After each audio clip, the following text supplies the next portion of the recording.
This boy you found, this Kenny. Yeah? He's big trouble. How much trouble could he be? He's just a kid, Dawson. Yeah, right. How old did he say he was? 10. 14, really? Try more like 814. That's impossible. I mean, he's a kid, Dawson. You know, he's a little kid. That's what everyone thinks. That kid has outlived a lot of immortals. No, it can't be. He's not strong enough to fight. Let me guess. When you found him, he was hiding somewhere. He was scared. He was crying. He said an immortal had killed his teacher. That's his M.O. When people let their guard down, that's it. Are you sure about this? Everyone who's taken Kenny in has one thing in common. They're dead.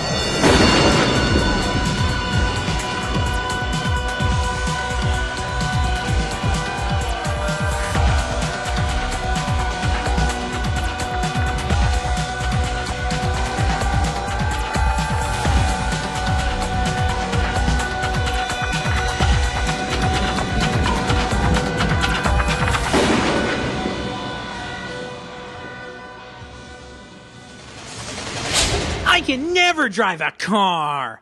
Welcome to Highlander Rewatched. I'm one of your rewatchers. I'm Keith. This is Kyle. This is Eamon. And this is the podcast where each and every week we discuss another facet of the Highlander universe. And this week we are talking about Season 3, Episode 7, The Lamb. Fun story. I also thought that you would never be able to drive a car.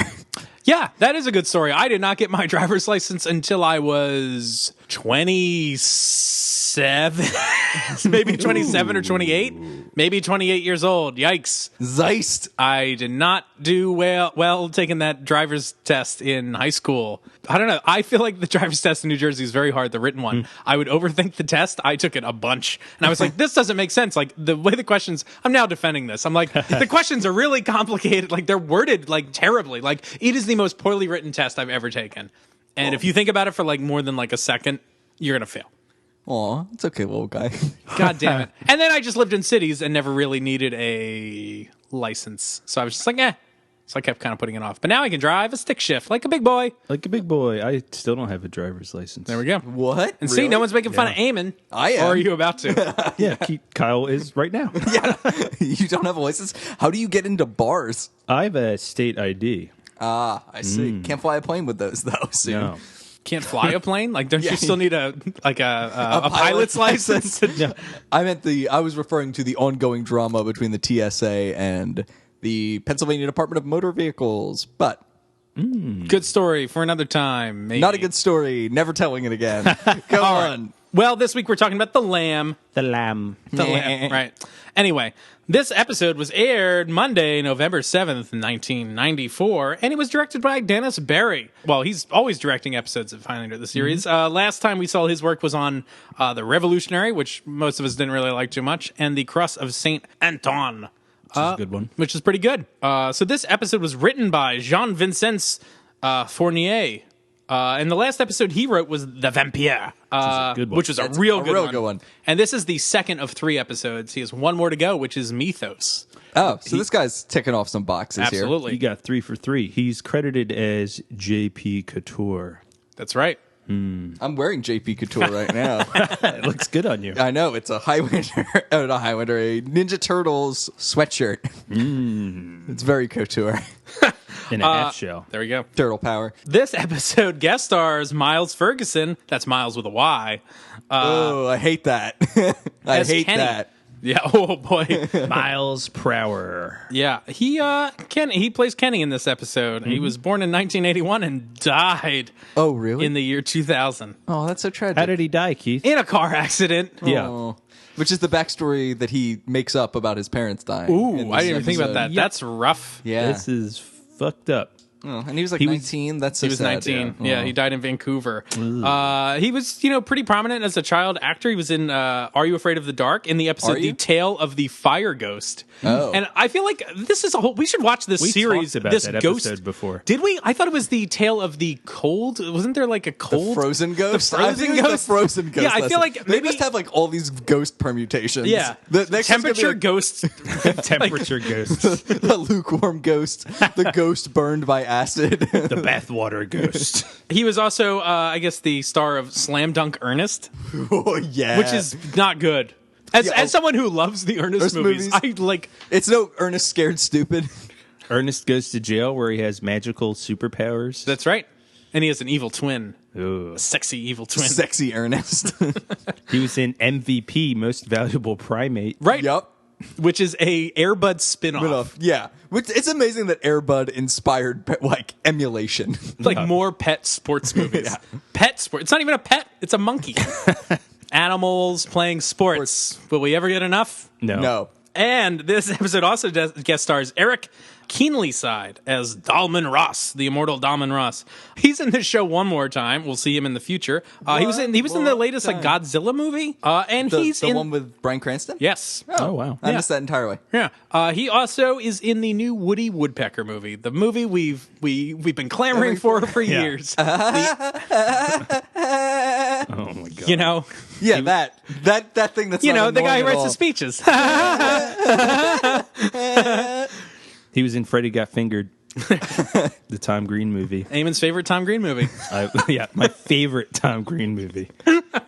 He was also on one of our old favorites, Rin Tin Tin, Canine Cop. Oh, it's no secret. No secret that what?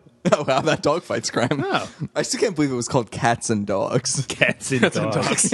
Or was it Cats and Dog? I think Cats and Dog. Yeah, that makes more sense. Yeah, I guess in that the makes context. more sense. And finally, this episode guest stars Alf Humphries as Frank Brody. He's the fisherman that gets killed by Kenny. Spoiler alert. We've seen this guy before. He plays the janitor with the daughter in Bad Day in Building A. Oh, shit. He's also in X-Men 2, X-Men United, which also stars Highlander actor Peter Wingfield. That's right. He has a cameo in that. X2 is an X-Men United, is it? Yeah. Yeah. I thought X3 was... is The Last Stand. Oh, you're right.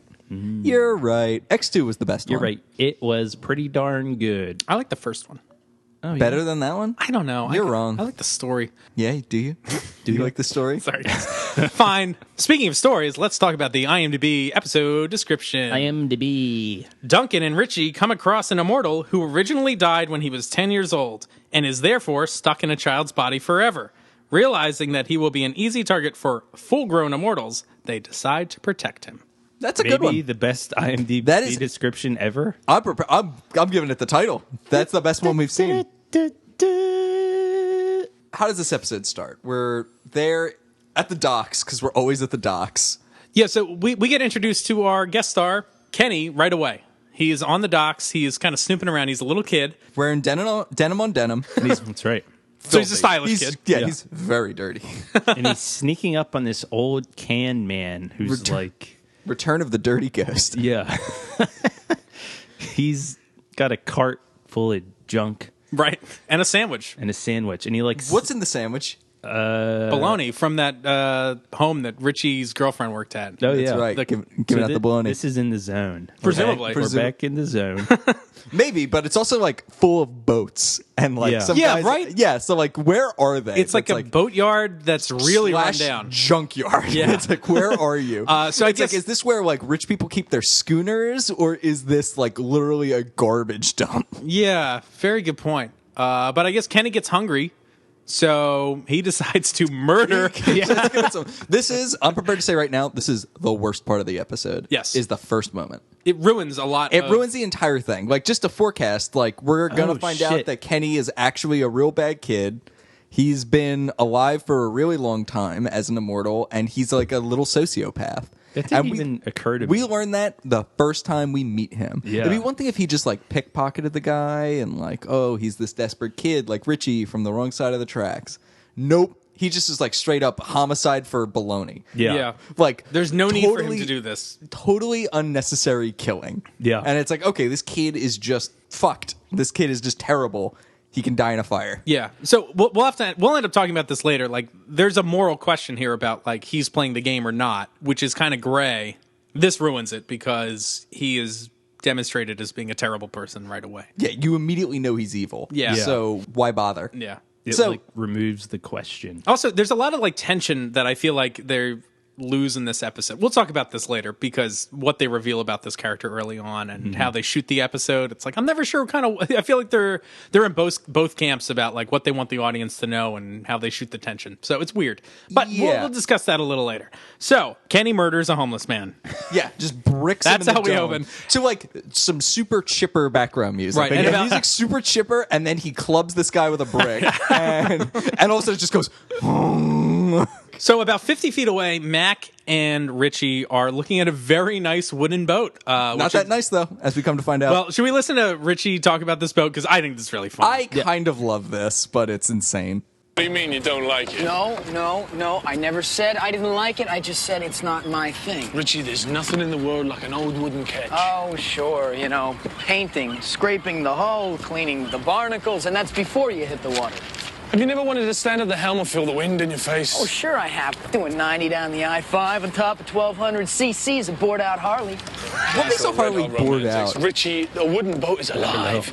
It speaks to you. Well, so does fiberglass, Mac, and it says low maintenance. That's kind of funny. Aren't you going to buy it? No, hull's full of dry rot. What do you mean, no, full of dry rot? You knew that all along, you son of a bitch. You made me come all the way down here. You never even wanted to buy the boat. Never wanted to buy the boat. That end part, His accent in this is amazing. that entire ending thing just killed me. Like I watched that 3 times. This son of a bitch, yeah, well, you fucking with me. I don't know what you mean, you guy. Well, like I'm a clown to you? Joe Pesci. Raw dog Pesci. Yeah. Stan Kershey. So I don't know why Mac even visits this boat if he allegedly knew it was full of dry rot the whole time. I don't think he he's did. I think he saw inspecting it. it. He was there Right. to inspect it. Yeah. But then he was like, he still let himself like play and have fun with the boat, knowing he wasn't going to buy it. Yeah. But I assume he figured that out, and when he saw it. So then we get the buzz, and this is like a crazy new buzz sound. It's got Yeah. like, it's different than the normal whooshing. It's like noisier. It's got like, there's laser sounds again. Do you remember these laser sounds from, what was that episode called? Not the Methuselah Stone, the prequel to that. Legacy. Legacy. Had a lot of these like laser sounds. Pew, pew, pew. A lot of those. Anyway, so Duncan goes investigating. Turns out it's Kenny, and Kenny is like hiding. He like crawls up into like underneath the docks. Yeah. And is like cowering. This scene, I feel like his scene has good mood where they're like searching for him. It kind of takes its time a little bit. It's a little patty, but I liked it. I wish this was the first time we saw Kenny though. Yeah, Absolutely. that would have been great. That would have been so much better. Like, Yeah. don't tease it. Just start with that kind of goofy boat moment, and Right. Absolutely. then you lead into, oh shit, it's a little kid. What's he gonna do?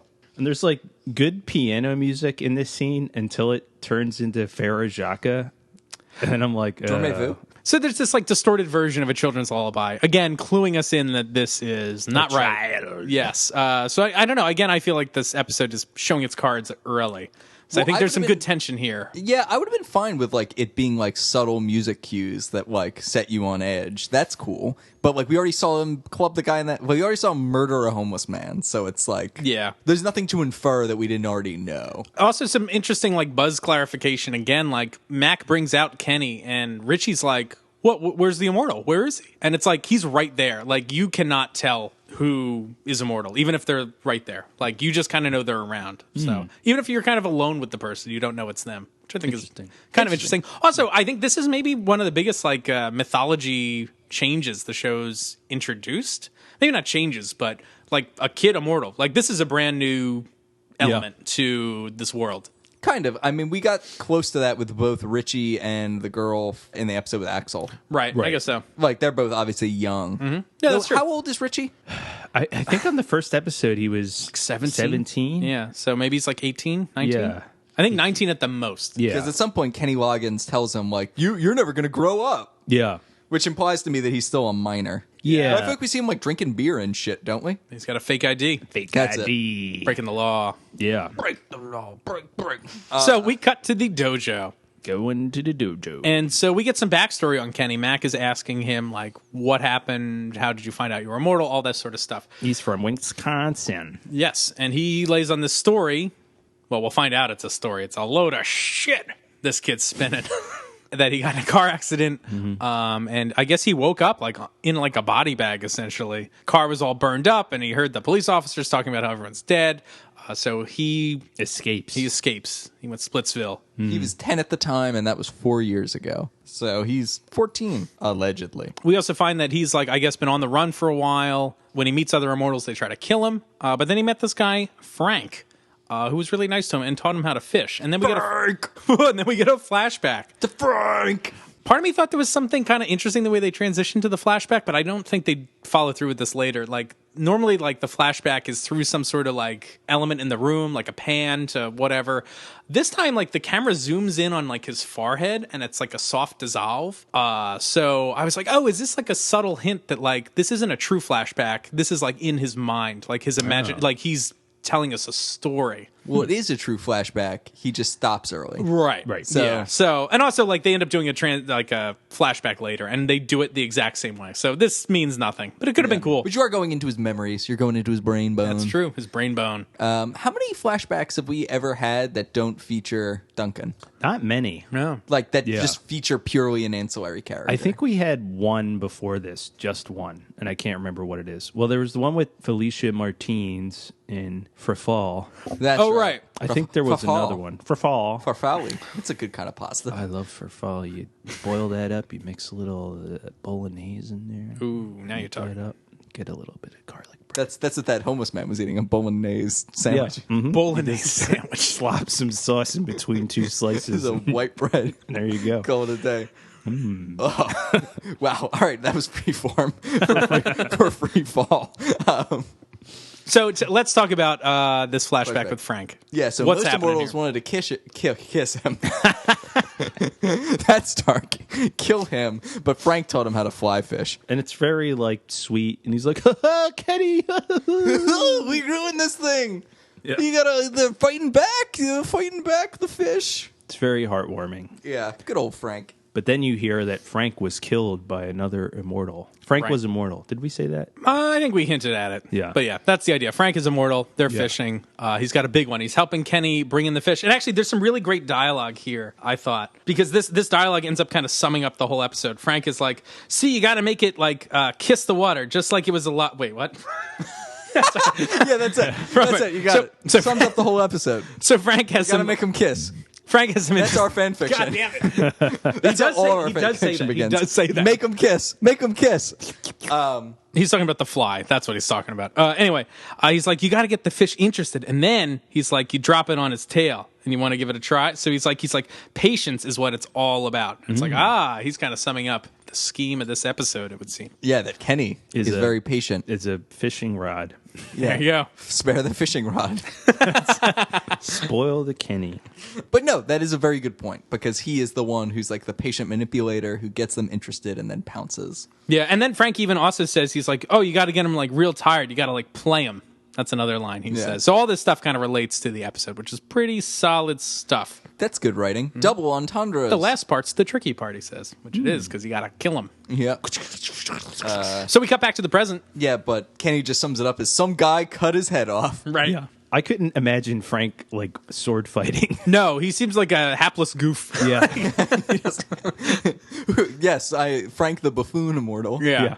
His sword is actually a fishing rod. He's just like the version of like if Goofy became a person, he would be Gorsh. Frank. Gorsh. Also, he does that dance from the Goofy movie. Yeah. Yeah. So anyway, we cut back to the present, and Richie's like, I've never like even heard of a young immortal. And Mac explains, he's like, well, that's because they all like die right away. Yeah, this is dark. Yeah.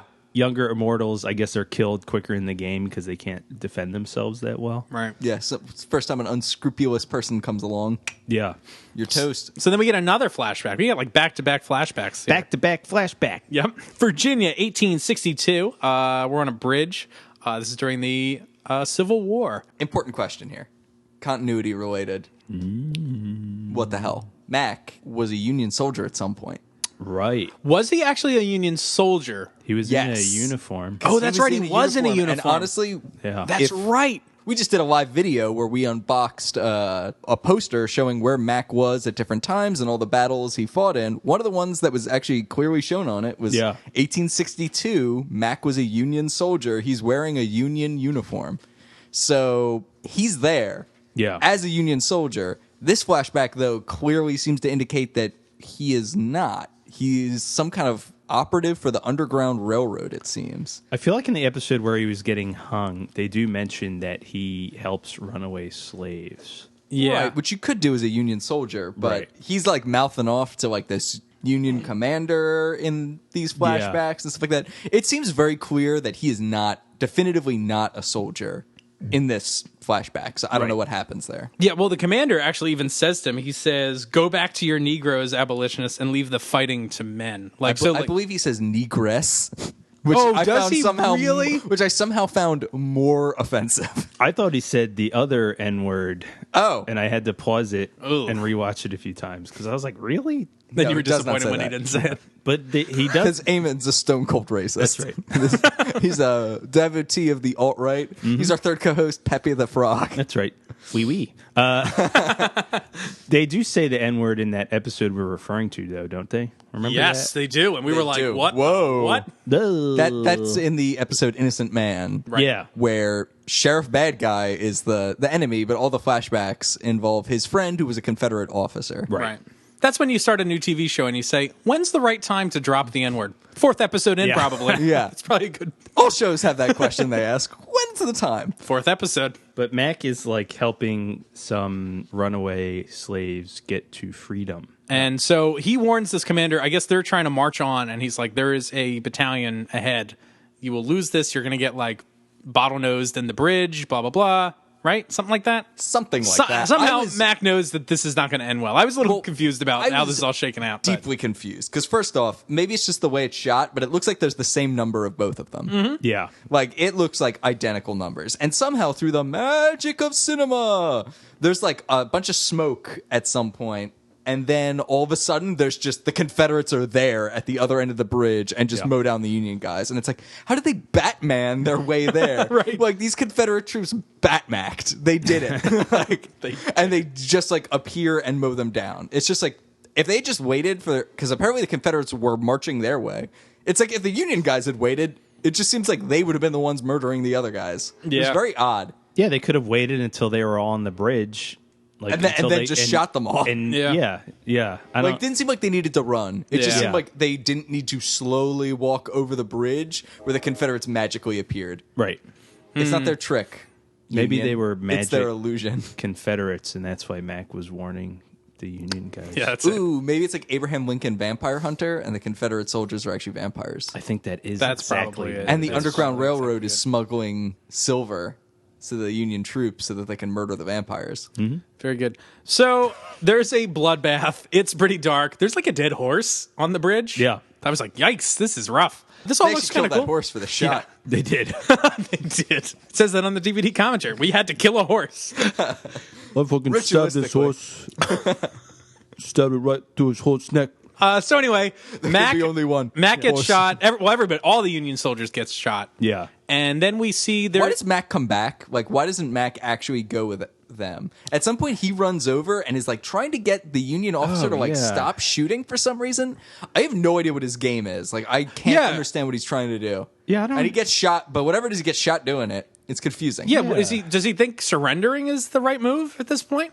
I don't know. Like you're those going to guys lose. are already dead. Everybody's like dead at this point. Yeah. Well, some of the Union guys run away. Yeah, maybe he's trying to get him to run away. I Why guess. does he Maybe. care? Why did Yeah. he stick around? I just don't get it. Yeah, good point. And that guy was a dickhole. Like, It's true. Like urethra. yeah.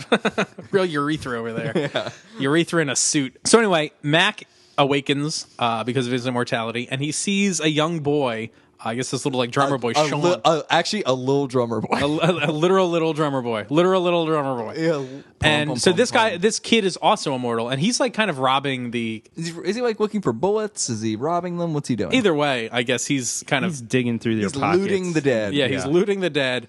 And so Mac is like, this is not a place for a young boy. And he wants to get him out of there. So Yeah. the boy helps Mac up and they're off. But then we cut to the present. So we're not sure exactly how this story's shaking out. I actually kind of like that both these flashbacks, like, they're doled out a little slower. Like we see a bit of the story, and then we're going to get a little bit more later. It's kind of cool. So Mac tells Kenny he can stay the night, and then there's a knock on the door, and Anne is coming over. Anne, Dr. Anne Lindsay. Did anyone notice that like Kenny like grossly kind of like licks his lip? Like he looks at Anne and he's like, "Ooh, hubba hubba." It's gross. It's like, oh, Yeah, it's weird. Anne's looking good though. Hey. I have a comment that I like the way Anne dresses. Is that a weird thing in both these episodes? I'm like, No, she's got a good sense of style. yeah, like they dress her, I think, better than like she's not wearing like the Turok dinosaur hunter vest that Tess was Who's wearing. yeah. Tess's wardrobe was insane. Insane. Yeah, Well, her entire aesthetic was insane. That's true. But Anne looks like pretty sharp. Like she's wearing like some cool suits and I don't know, some sharp dresser. Some sweaters, all that stuff. Yeah. Shoes, pants, got the whole ensemble. Yeah, those are all garments. Are we just naming garments now? Yeah. I'm just naming the stuff Shoes, Anne's socks. wearing. That's all. I'm just keeping this show related. Cool. So anyway, they're gonna go on a date. Mac explains that Kenny is his like second cousin, Yeah. which is pretty funny. And Anne's like being responsible. She's like, "We have to go," but like, isn't he too young to be alone? It's like, yeah, like she's like pretty wise to a lot of shit that Mac tries to pull, which is good. It's time for our worst thing, spatial reasoning. Is this the first time we've ever encountered this door, this second floor door to Mac's loft? No, we've seen it before.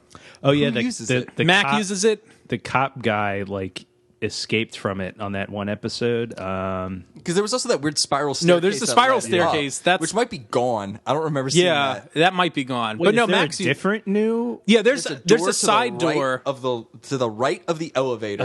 There is a door. Yeah, I think Richie and the girl escaped from that in the Under Color of Authority episode. Yeah, and also last episode we saw it with. That's how Mac enters in Rite of Passage when How he many comes fucking back. With, how many exits are in Mac's apartment? I don't know. It's supposed to have a lot of No, escape. no, there's 40 billion. that stairway leads to like the alleyway. Like there's like a fire escape. I guess it's stairway like what leads controls to heaven? Why are they sometimes using this elevator? Why are If they Mac doesn't sometimes- want to disturb the meatheads working out in the dojo, I think. That's right. That's it.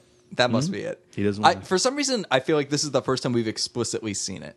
I know that they've like said like go out the back. Yeah. We've definitely seen it before. I will go on record as saying that. It will be backed up by the film, the video this episode was shot on. Good argument, guys. We kept it. Wasn't cool. really an argument, but still not sure you're right. I'm positive you're wrong. Anne warns Mac that maybe he's too young to be left alone.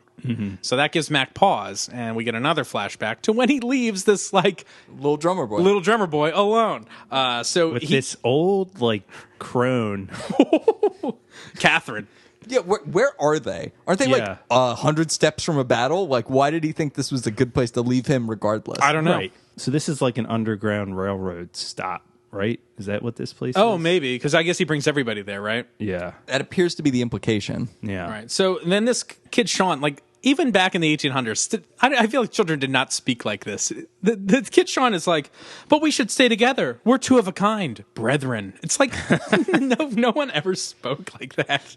Yeah, and this guy does not seem at all afraid of Mac for whatever reason. For somebody that's especially like so paranoid about being left alone for other immortals to get him.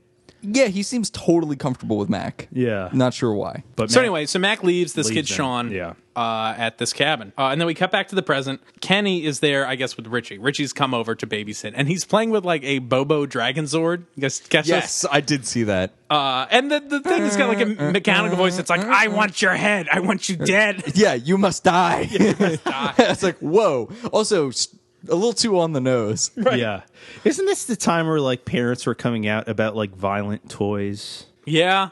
Like Mortal Kombat's bad and Power Rangers and Ninja Turtles are evil. Yeah. Did people say that? I kind of... Yeah, Ninja Turtles was too violent. That's why in the third movie, like, they use like rubber weapons. They never used them really. And didn't Michelangelo's like nunchucks get replaced by like rope at some point? Does anyone remember this? No. Yeah, at some point they removed the wooden, I guess you'd call them batons that are at the end of the nunchucks. And it's like he just has a rope. That's what he uses. Really? Yeah. I don't think... I fairly recently rewatched that movie, and I don't recall... Oh, no, it's not in the movie. It's in the cartoon. Excuse me. Oh. Weird. Yeah. Weird. Also, Ninja Turtles 3, not good. But it was better than I thought it was. Turtles in Yeah. Time. I rewatched that recently too. Well, that Turtles in Time is the fourth video game. It is not the name of the movie. But it's kind of, They're kind of related. My favorite Kind of. part of that movie is when at the end the guy falls down the cliff into the water, and the way they make him fall into the water is he just disappears. Yeah, it's he just like- literally just vanishes. I was like, what? Magic. Yeah. Ninja Turtles. And next time I'll use mustard. Yeah. Well, then Kenny kind of like burns Richie. He's like, "You're not even a grown up yet." I was like, Yeah. Jesus, like I guess not. Like, This is what's the conversation that spawned my question of how old is he supposed to be? Yeah. Like we've definitely seen him drinking. He's in that bar with like a bunch of skinheads that one time. Right. Like he's like an adult. He can drive. Yeah. Kenny's all mad. He's like, "How can you stand like not getting older?" Yeah. And Richie's like, the only words Richie can offer him, he's like, forget about it. What happened. Move Yeah. on. It's like, hey. I have a weird like thing about Kenny where this will come up more as the episode goes on, so maybe we should talk about it a little bit more later. But he doesn't seem like a kid. You know what I mean? Like he's 'Cause acting he isn't. right, but he's old. But like if you're a kid forever, I mean, like I know your brain isn't like fully developed when you're 10 or whatever, and like that just kind of made me confused. But the way they make this character, he's like an adult shrunken into a kid's body, as opposed to just he's like a kid that's been around for. I had some questions about similar things to Brain that. development. Well, just Yeah. like how much of him is really a kid. Like, we'll talk about this later, I think. Are you talking about his penis? Don't do that. All right, we'll talk about that off air because I had a lot of questions about. His dick.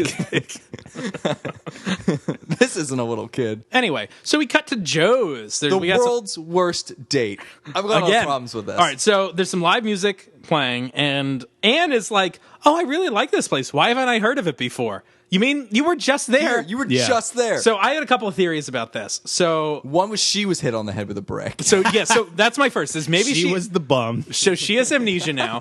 Maybe the place they went to in the last episode wasn't Joe's. But it looked. It was. It Joe's. looked like Joe's. Maybe it wasn't Joe's. Oh. What? Yep. I don't know. And then I agree that this is bonkers. then so. my third theory is this is a brand new Joe's. There's multiple jokes. An expansion. It's a chain now. Yeah. And it's a then, franchise. and then, Blues as part of bars. the Zeist-averse, there are two timelines that people are constantly phasing in and out of, and so the last date maybe didn't really happen. I think that's the one. That's probably the Yeah, one. That's it. We nailed it. Yeah. Good work, guys. I have that Ann and McLeod are at Joe's again. And it's like the Winchester in Shaun of the Dead. Like that's the only place McLeod ever suggests they go. yeah, Like, she gets oh. like really sick of it. We Yeah. have to go to Joe's again. Coming up in the next episode, they have another date at Joe's. She asks asked- about his father. Yeah, his parents. He's Yeah. like, "Oh, he was a military guy. What about Yeah. your mom?" "Well, she was married to my dad." Yeah. I thought this was all kind of funny. He talks about like Wisconsin and cheese. Like he just kind of rattles off like the most known facts about Banal these facts places. about Wisconsin. Which is very funny. And also, this is the second episode. We'll see this in the next episode where Anne questions Mac about things, and he's totally clueless, which is really funny. It's like, how are you not prepped for this? Yeah. This is your job. This is your job. They took our jobs. They took our job. We cut to the loft, and Richie's trying to convince Kenny that he's got like a lot to live for. It's not so bad, blah, blah, blah. He's like, "Oh, you're never going to get arthritis and all this sort of stuff." But then they get the buzz.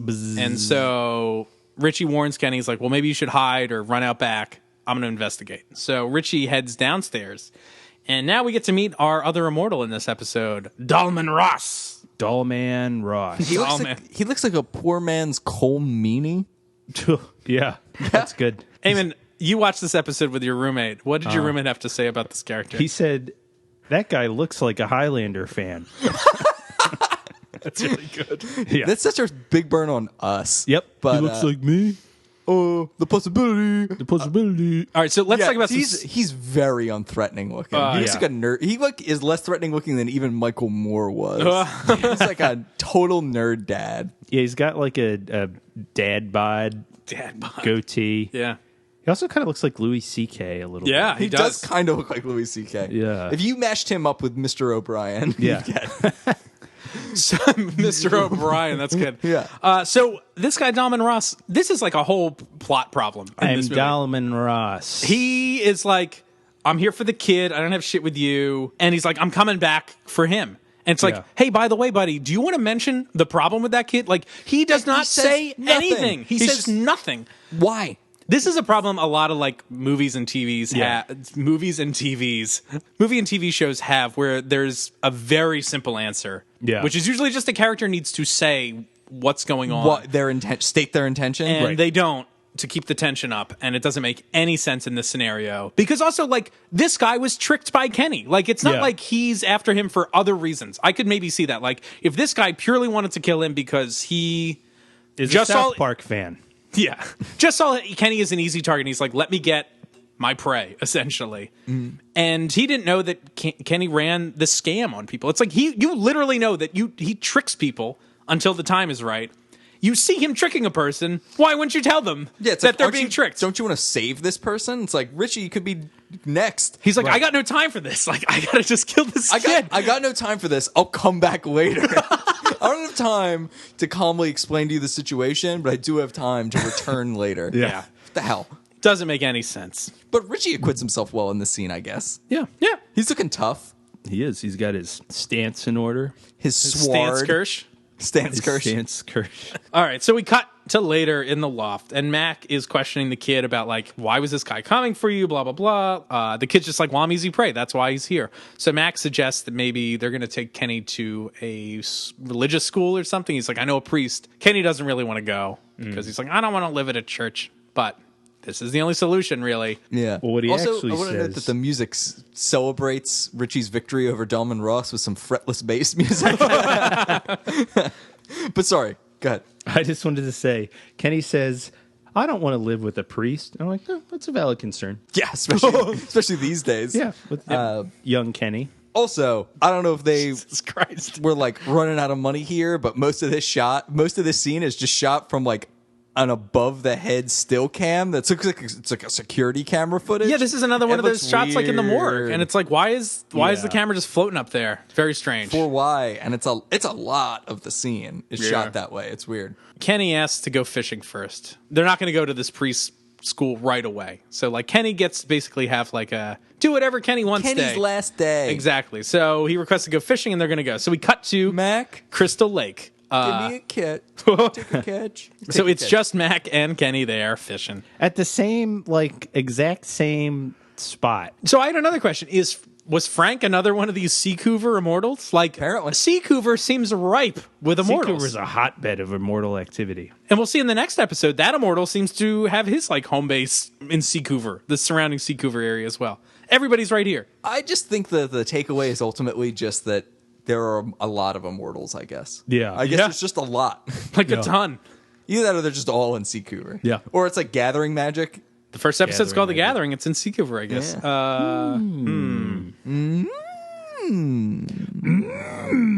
So Kenny's teaching Mac how to fish. He's like, well, first you have to put the rod together. Like this. You're a good teacher. Like, blah, blah, blah. This is ridiculous. Anyway, so they're fishing. Kenny says, fishing adds an extra year to your life every day you fish. But then we get a flashback back with Kenny and Frank.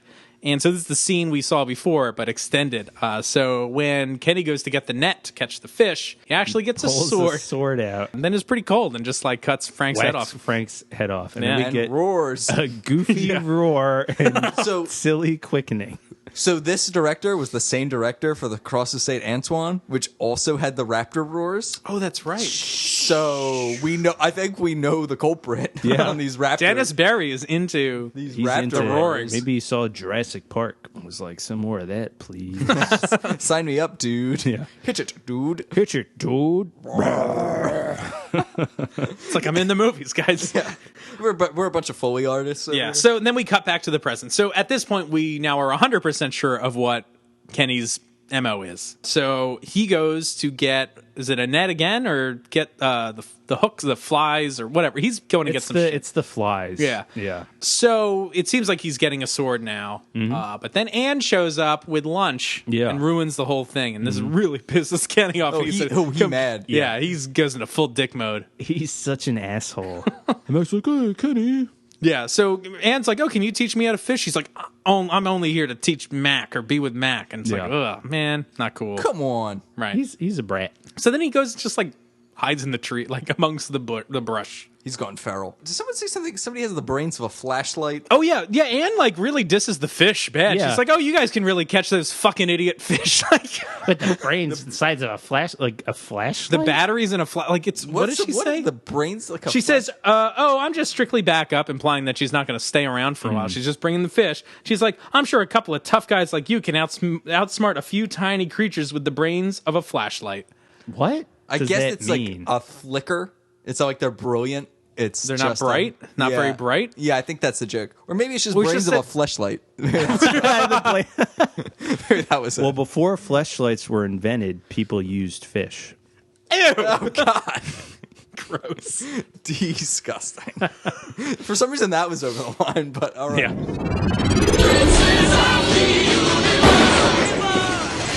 I got my report card back from school, but I need something to attach it to my refrigerator with. Oh, that's an intractable problem. If only there was some way the Rewatchers could help. And if it only could be Highlander related. I mean, that would be the best of all possible worlds, because your report card was all sword fighting related That's right. topics. And I got all C's for Seaward. Wow, that was a reach. But you know what's not out of reach? Our Highlander magnets. They're What? actually super special and one of a kind. They are. You know, I did notice that you got one good grade, and it was in drawing, Eamon. That's right. I got an A. I was going to say a D for drawing, but Yeah, don't know. why not A+? plus? yeah.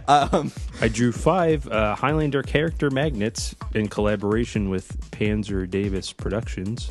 We have a Mythos, a Joe, a Duncan, an Amanda, and a special Highlands Duncan. Ooh, he looks cool. He looks like the barbarian charmer that we've all come to know and love.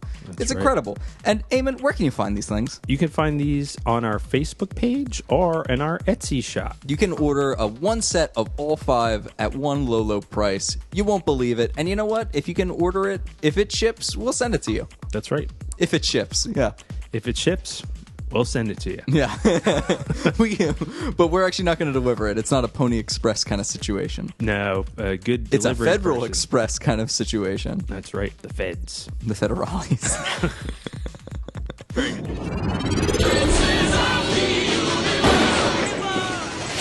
All right, so we cut back to the dojo, and the gang just got back from the fishing trip, and Mac is kind of reprimanding Kenny for like how he treated Anne. She's trying to be nice, but Kenny's like, oh, I was just kind of jealous. Like, I thought this was going to be our day. Yeah. So we cut to Joe's, and Mac, I guess, has asked about Dolmen Ross. And so Joe is telling him that, like, you know, he was a school teacher in the American Revolution. He started wandering around about 20 years ago after his wife was killed. But he's not the kind of guy that would, like, whack a kid. Like, he seems like, Joe's saying that this guy's, like, an upright guy. He's a good guy. Yeah, he's a teacher. And it was just Teacher Appreciation Day. So Mac wants him to kind of look into when Dolmen and Kenny met and what the circumstances were.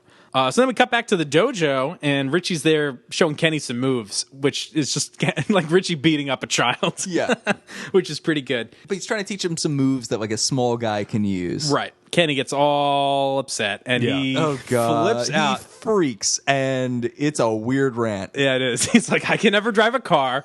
I'm with you. Then he's like, and then I can never have a woman. If anyone ever, no matter what their age, uses the phrase "have a woman," that's weird. We're already about to have words. Yeah. But second off, you're 10. You're 10. Yeah. You're trying to tell us that you're 14 and you're using the phrase "have a woman." I'd immediately be like, okay, you're 80. Yeah.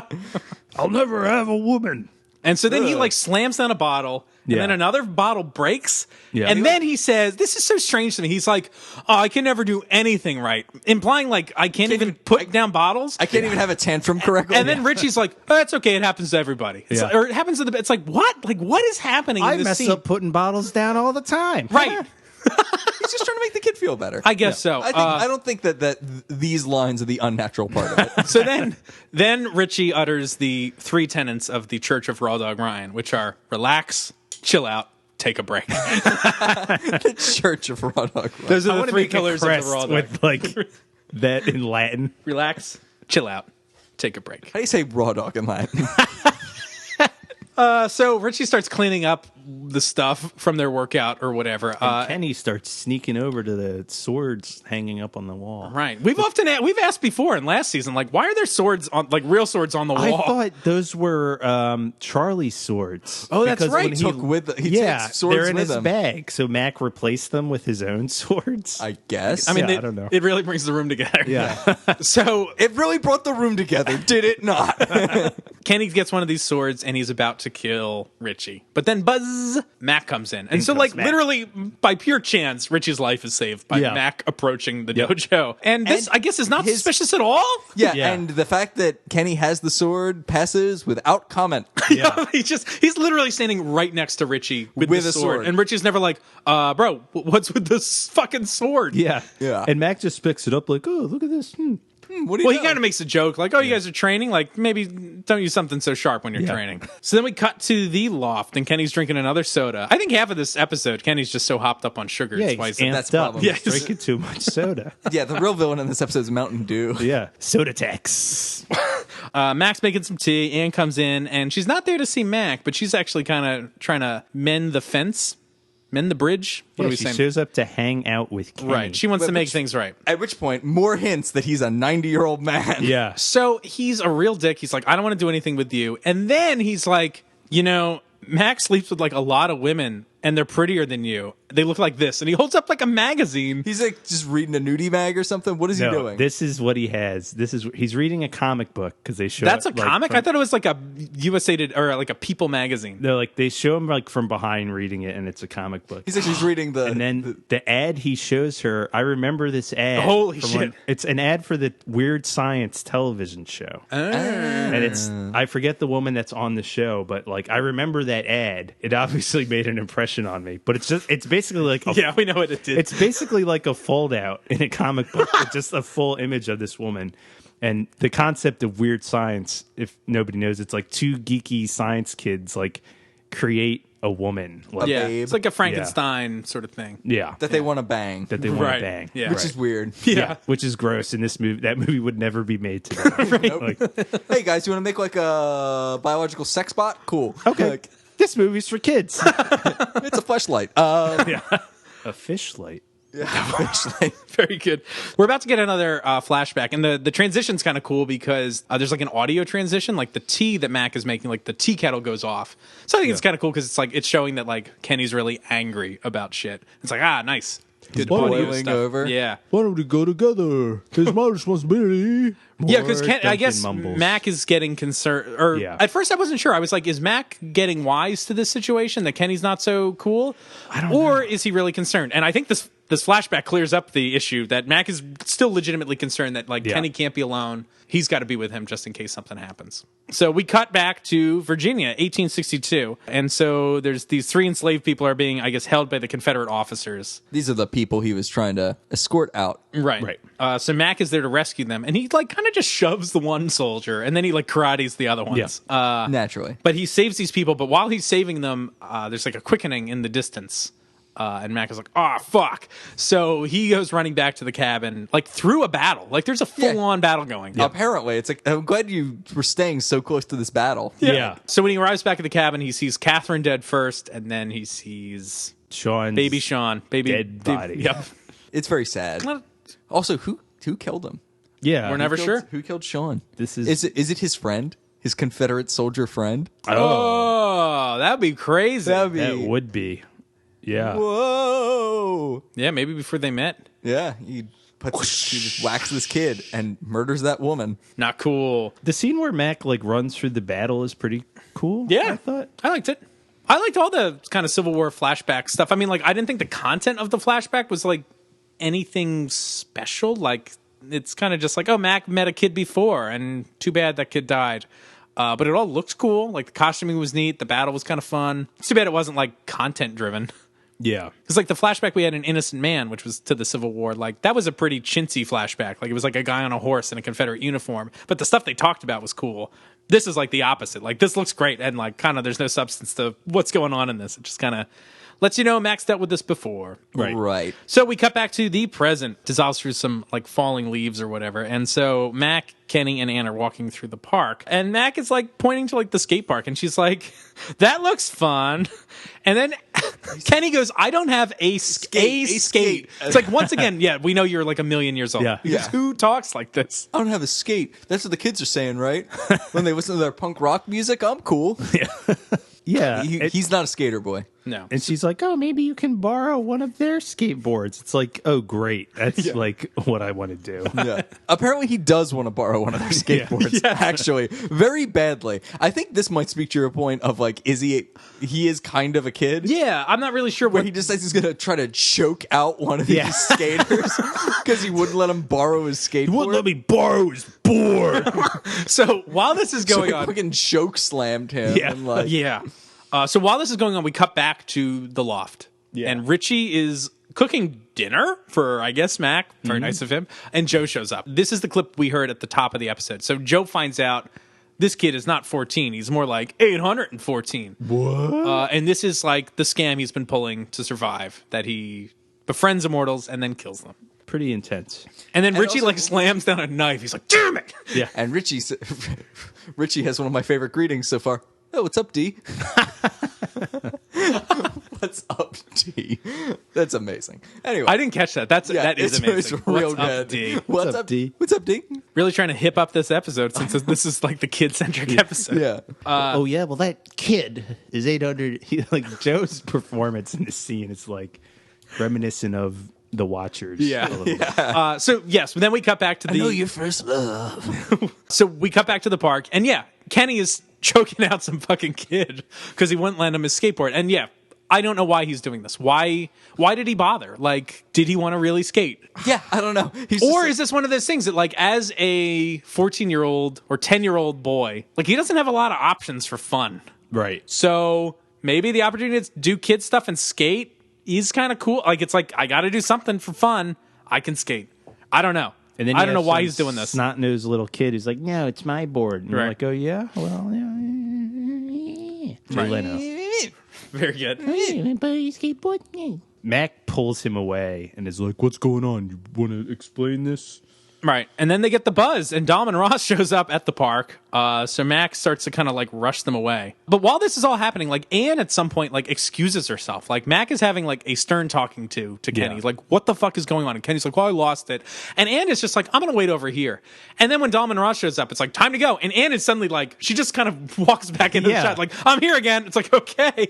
I think it's very strange. And what happens to her? Like, she says, I'll stand over here. And then he's like, all right, I'll see you later. And then she's like, okay. And she just leaves. And she's gone. I thought she had to go to the hospital. Yeah. In the script, I think it says that she had to go to the hospital. But yeah, she really just walks 5 feet away and then shows back up. But she also thinks that Kenny needs a little help. Yeah, a little. Because she knows that he strangled that kid. This kid's not well adjusted. So anyway, then we cut to outside a mission or church near the park.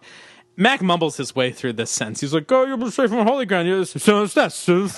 Like, where are they? I don't know. That doesn't look like looks like a holy beach ground. That house. looks that looks like where the lifeguards go when they leave the pool. So he's like, just stay on the steps, and it's like, I guess the steps count as holy ground. they Like, didn't in the cross of Saint Antoine. exactly. Yeah. The steps were right there. Right. But it'll be this King Gord. Consistency. All right, so Mac leaves to take care of this issue, And he really needs to take care of this guy's tie shirt combo. It's not working. So we cut to an alley. It's his deadliest weapon. Yeah. As we come to see. Misdressed. Yeah. Poorly dressed. Dolmen Ross. So it's very foggy out. A Dennis Berry trope. Remember, Nowhere to Run? All the fog in that episode? That's all fog all the time. All fog all the time. Once again, Dolmen Ross does not tell Mac what is going on. And, he's about to face off. What is going on? Just say what's happening. He's about to fight his second guy. Threatening to fight his second guy before just saying, he murdered my wife when I tried to help him. Yeah. Spoiler alert. Dolmen Ross gets his ass beat. Right away. Not good. Yeah. But Mac, I guess, is thankfully not too cruel and lets him go. And he's like, okay. So Mac leaves. Which also, why? This guy's trying to murder a kid. Well, I think it's because he says he murdered my wife. Oh, he does say that. He does say that. Like, Mac has him, and then that's finally when this guy decides to tell Mac what's going on, or a little bit. He just says he killed my wife. Not sure about any of the context of this still. But I guess this gives Mac pause. So he leaves. In the meantime, I guess Kenny has left the church. Mac returns, and he's gone. And so Kenny is sneaking around. Another meditation on the buzz. Like right behind Dolmen Ross, who Mac was just there a second ago. Like, I guess he's like looped around in some way. He like jumps over like a wall somehow to get there onto like over a wall and onto a fire escape. Like, who knows? But Kenny takes his head. Yeah, but he's literally right behind Ross before Ross gets like a buzz. Yeah, and he's like, McLeod, right? Yeah, it's like, why doesn't he like get up when he gets the buzz? Like he takes no action. He just sits there and like blubbers. Literally and figuratively. So let's talk about this quickening Kenny's sword. Yeah, where does Kenny get this sword? What is? It's big too. It's a big sword. It's not like a short sword. At first, I thought maybe he just had a pipe, and I was like, "Oh, he's gonna like knock him out, then take his sword and kill him." But no, he like gets the quickening right away. Like somehow he has a sword. He doesn't have a bag with him. A sword bag? Yeah. That's how you transport swords, right? Yeah, sword bag. Sword bag. Well, that's what he TM. pulled it out of the bag when they were fishing. But I'm like, where is it? Who knows? So we get another quickening with Kenny, and this is kind of crazy too. We get more roaring, but also we get this effect on his eyes. You guys see this? Like the ghost of the quickening goes into his like eyeballs, and he has like old man eyes now, which apparently I think was the face of like one of the lighting techs. I want to say the special features mentioned that in one of the interviews. The guy Dan Palinessa, I guess the one who apologized for the rainbow starburst, the thing. self-flagellating special effects. As much as he apologized for that not being good, he is very proud of this. He is like, "This is great. This was tremendous." Like that we did. I liked it. It's fine. Oh, I don't really like it at all. I think it's kind of goofy. I thought this was silly. Yeah, but, I mean, because he's like, it lets us know he's old. It's like we know he's old. I don't know if I need like effects to tell me. I didn't actually notice that. Yeah, I saw it going into his eyes, but I didn't notice like the oldening. Yeah. Oldening. So I might have to revisit that. That's the opposite of the quickening, the oldening. So these are all the special effects questions we have in this show. Why don't ghosts appear every time? And why Duncan's never 600 years? Why isn't Duncan old every time he gets a quickening? Yeah. I don't know who's old or not unless they tell me. That's where I'm standing on this. That's your position. Kenny's older than Duncan. Maybe that's why. Maybe that is why. So he roars. Sorry. So we should talk about this next clip. We cut back to the loft, and now our three heroes, Richie, Mac, and Joe, are kind of discussing what they found out about Kenny and how this plays into the game and what this all means. So let's take a listen to this and talk about it. I'm sorry. Ross was a good man. He was no better than the rest of us. He was there to kill Kenny. Well, he had a reason. This Kenny is evil, McLeod. Old evil. Then so are we. 8 years, 800 years makes no difference, Dawson. He's doing what we all do. He's fighting for his life. Mac, he's a lying little bastard. He sets up people who try to help him. He has to. That's the only way he can survive. He thinks every immortal is his enemy, so he kills them before they kill him. Let me ask you something. What would you do? I don't know. Yes, you do. What have you been doing all this year? Knitting? You've been learning to fight so you can kill. So you can survive. That's all Kenny's doing. He wants to live. There can be only one, Richie. You know it, I know it, and Dolmen Ross knew it too. What about his wife? It's the same for all of us, Dawson. It makes no difference, man or woman. His wife was mortal. Just in the wrong place at the wrong time.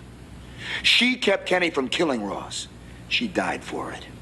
That is interesting.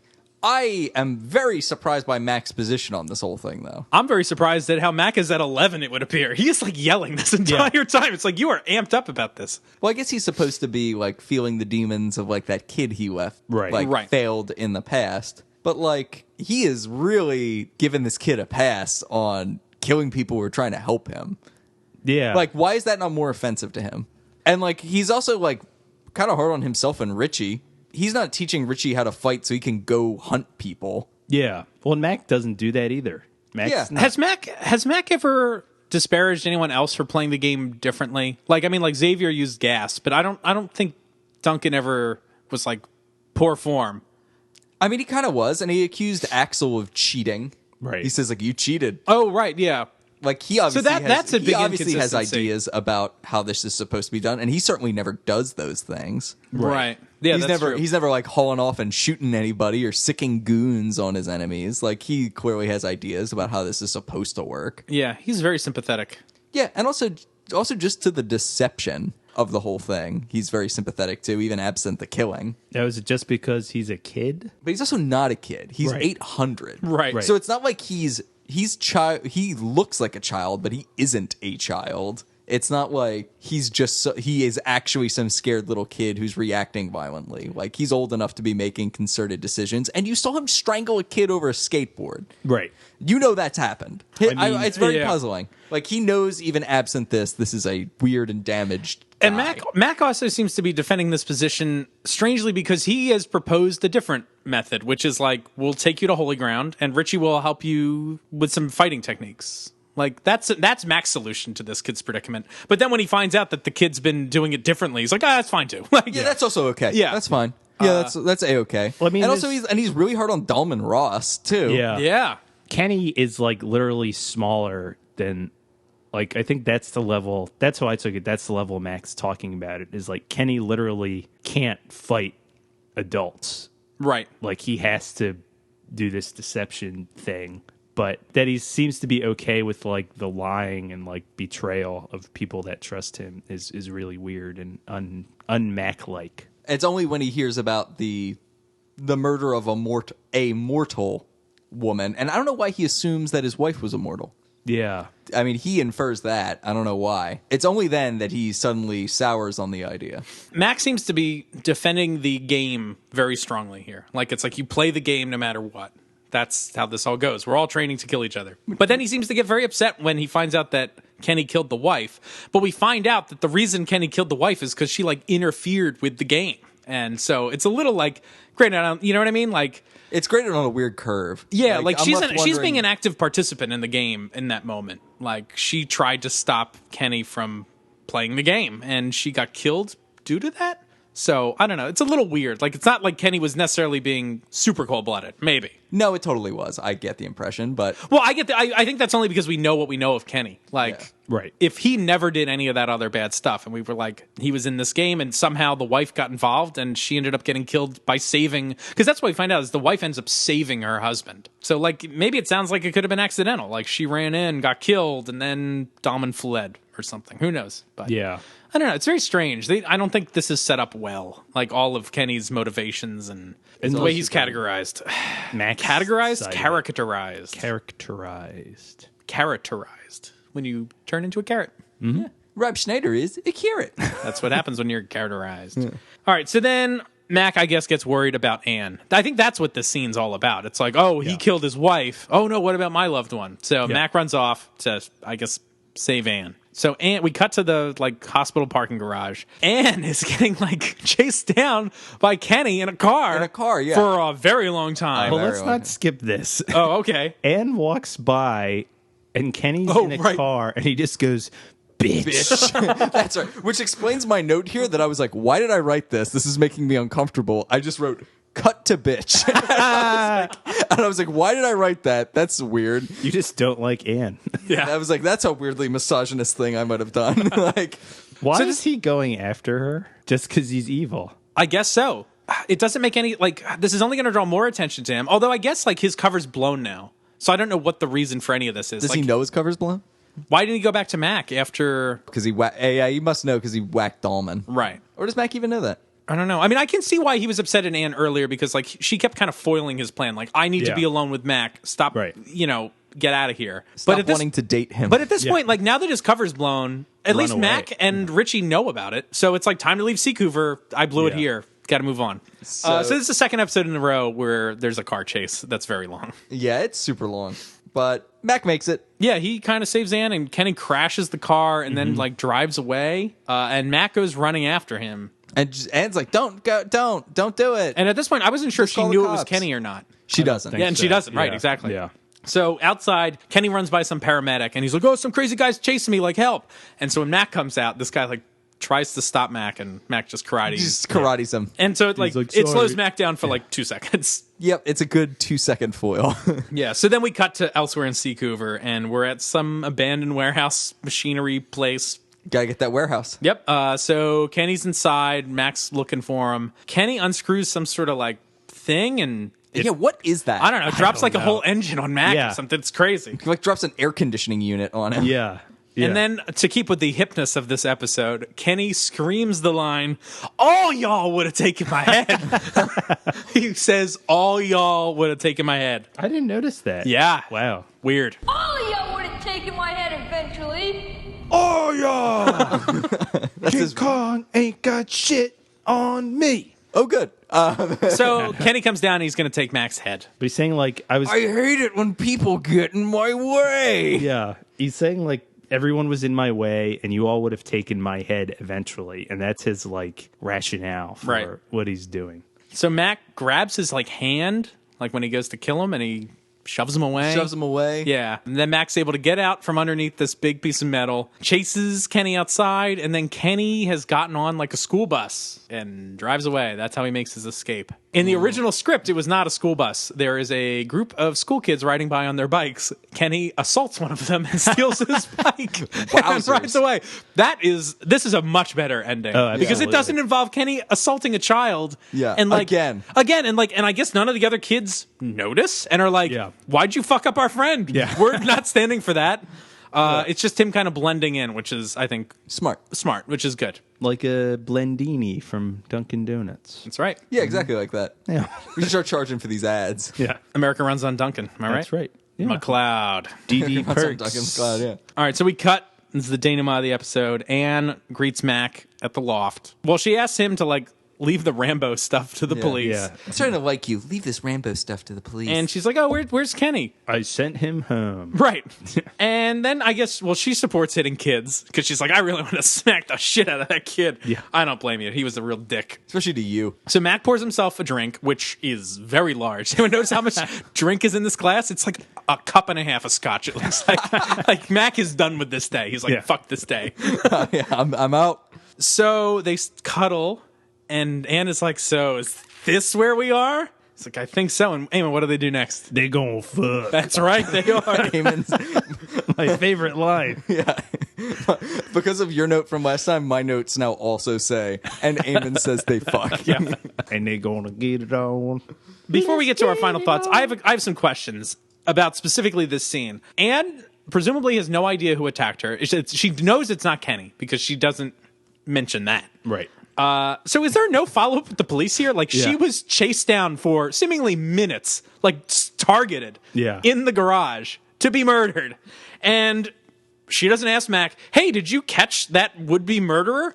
No. Well, she knows he didn't. And then she's like, "Well, we should probably call the police, right?" And like, there seems to be no concern about this. And this is, I think, going to come up in the next episode as well. Because seemingly this just gets dropped. Like, I was almost murdered. Oh, well, I'm here with Duncan. Time to fuck. Well, it's just like one of those random times where you're in a parking lot and almost get mowed down by a crazed driver. Who happens to be a child. Yeah. Happens to be a child. Maybe that's why she couldn't see who it was, because he couldn't get above the wheel. Yeah. She just thought it was a ghost car.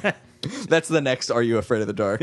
Ghost car. Frozen Coast, Fire Ghost, Ghost Car. The Ghost Dad. car. Tepid Ghost Dad. Tepid Ghost. Dr. Bill Cosby. William Dr. Cosby. Such sadness. Guys, this has been a lot of fun talking about this episode. You guys want to play a game? Yeah, let's play a game. It's game time.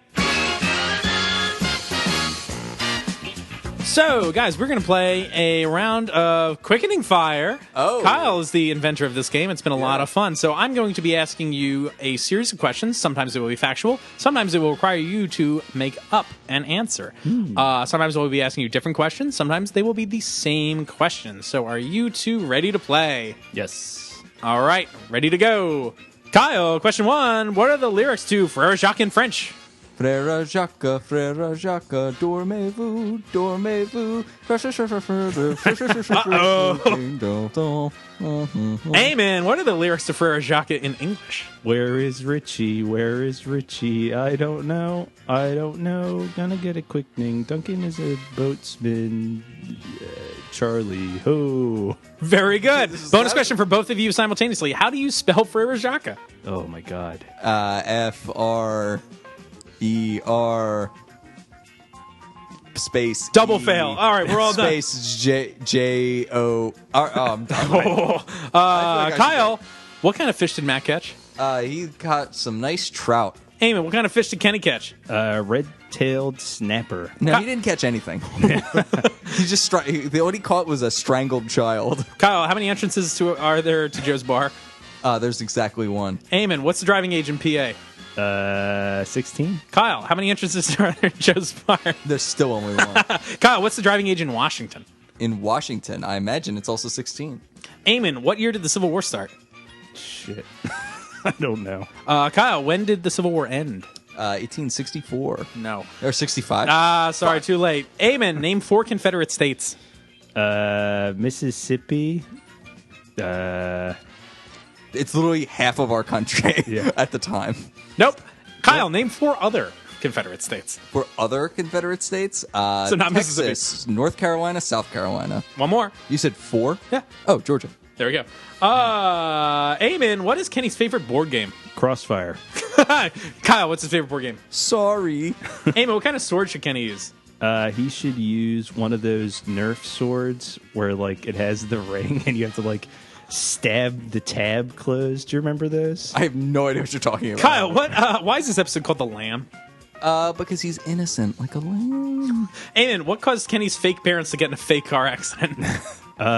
They were driving. Got an answer. They were driving along the road and they saw the girl from the previous episode careening towards them.